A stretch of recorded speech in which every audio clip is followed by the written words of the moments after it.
Everyone thought I was crazy when I told them I was coming back to Nigeria after studying abroad. My friends begged me to stay back.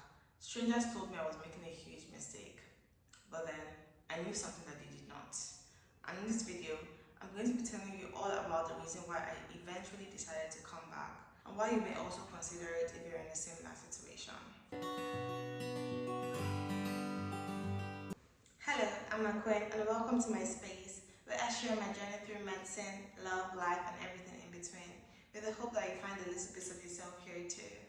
If this is your first time here, welcome. Thank you so much for being here. Don't forget to hit the subscribe button. Now let's get right into it. Growing up, I didn't have my life planned out. All I knew is that I wanted to be rich, successful, and a doctor, and that was all. When I turned 17, I went to China to study medicine. And my sisters were already in China. So life in China was very good.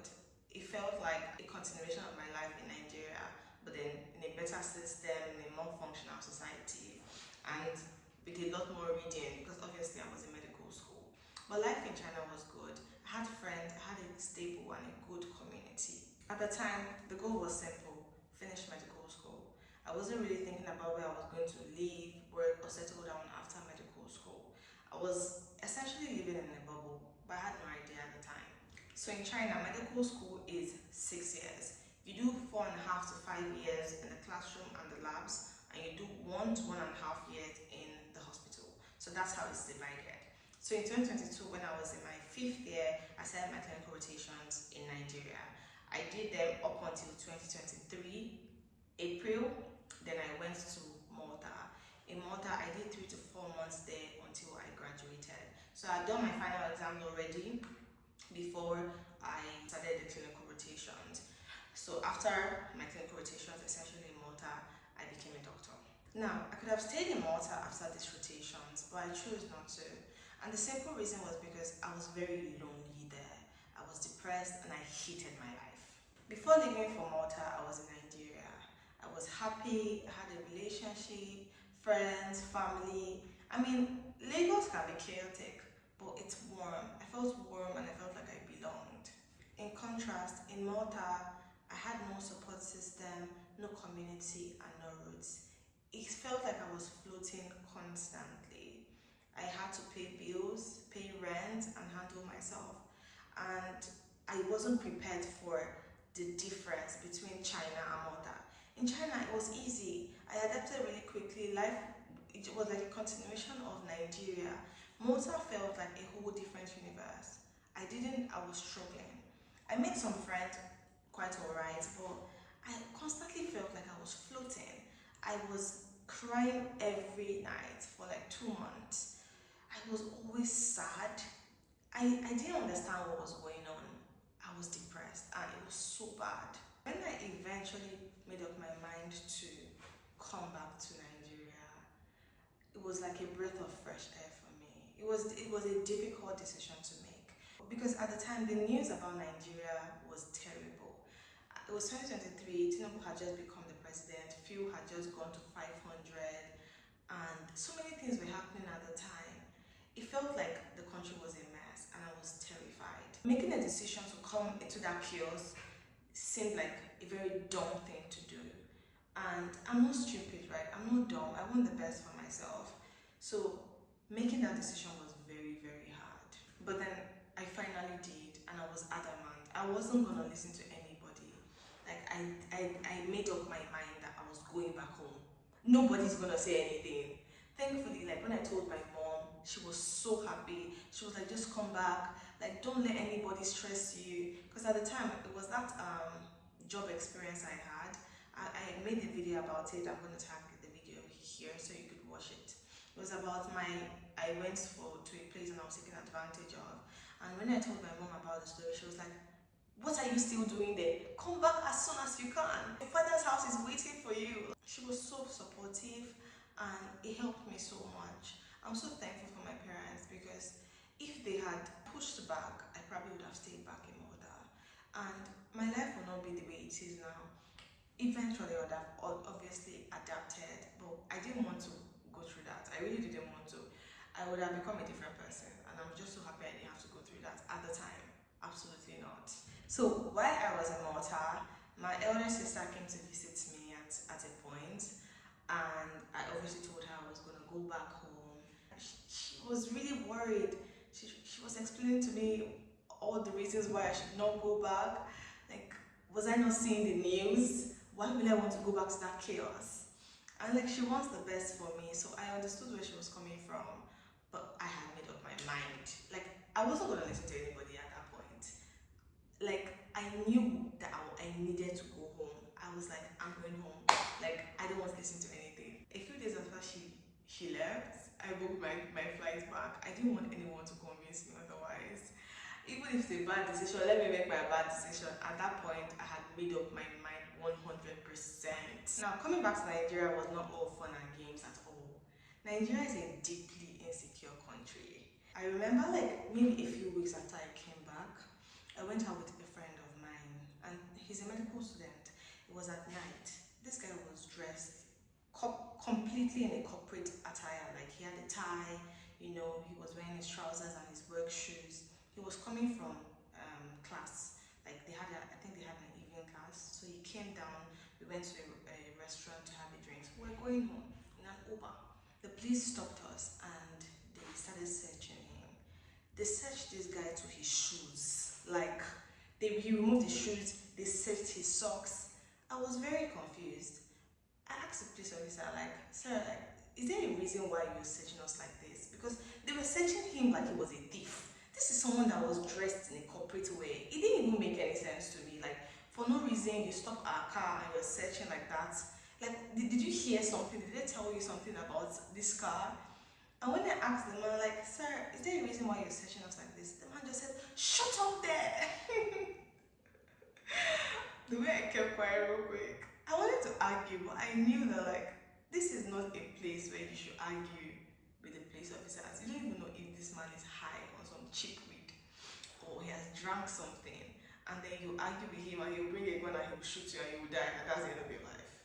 So I kept quiet, and when we were leaving, I was asking my friend why he didn't say anything when they were searching him like that for no reason. And he was like, it's Nigeria, that's why I didn't say anything. And I was like, it's not normal, it's not a normal thing. They shouldn't just be searching you like that for no reason. Like, they can search you, but like, how would they be telling you to remove your shoes, your socks for no reason, just randomly?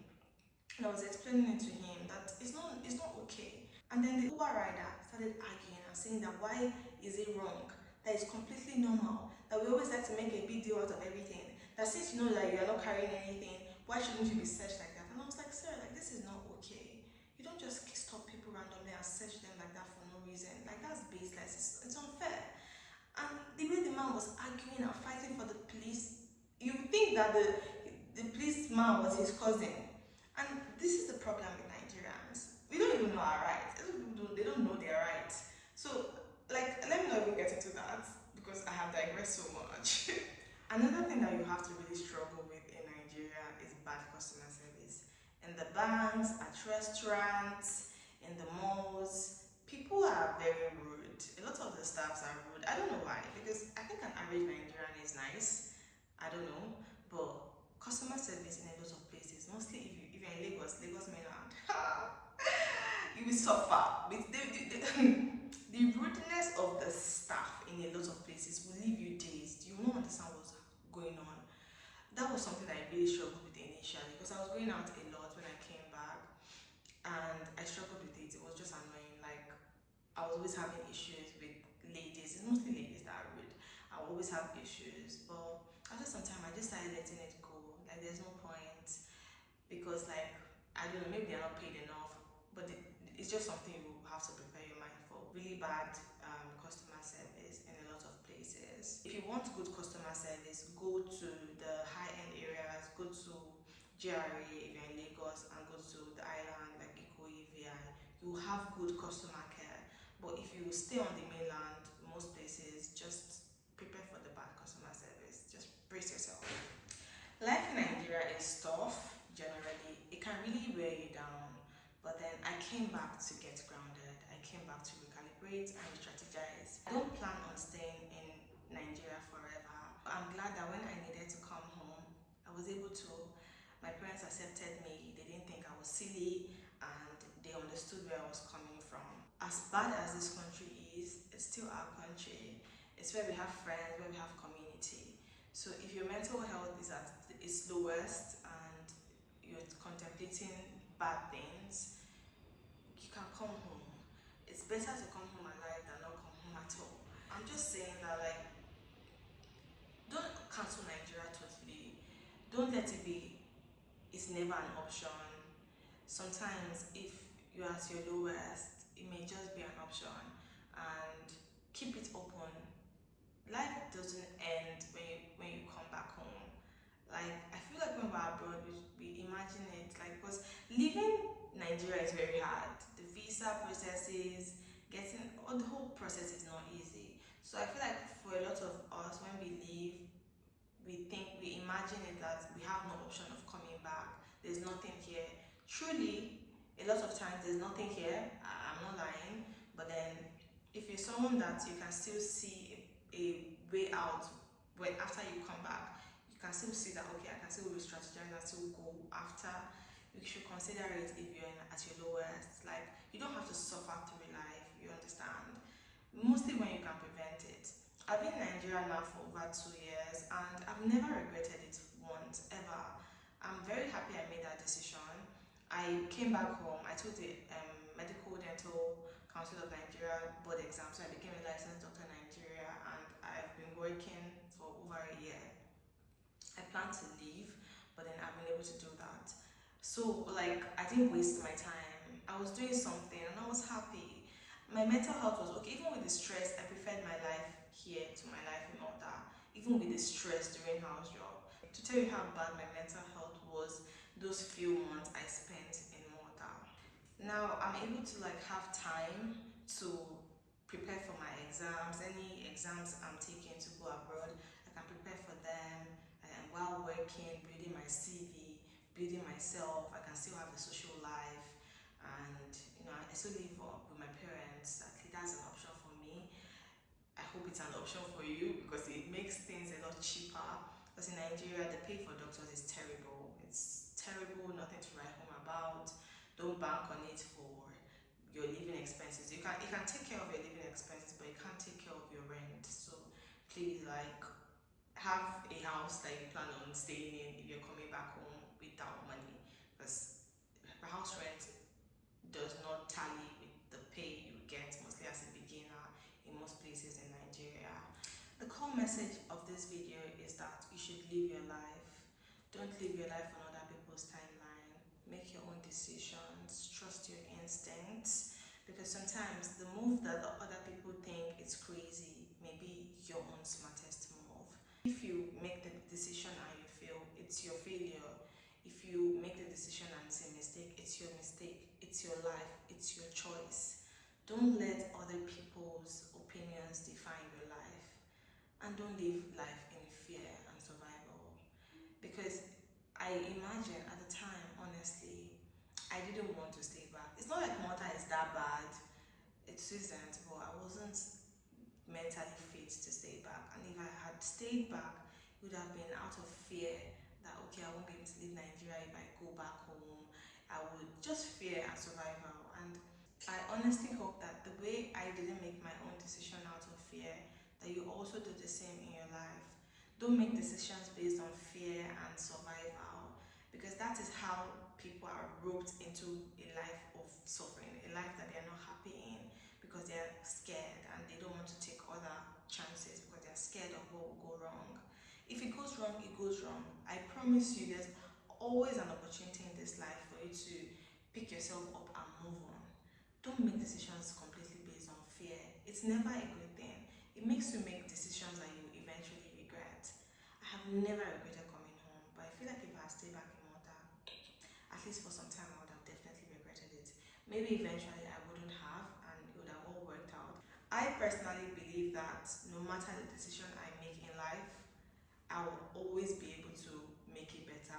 I believe that my life will turn out good no matter the decision I make, because that's what I believe for my own life. So I know that eventually it would have gotten okay, but yeah, probably would have suffered for a few months and I didn't want that.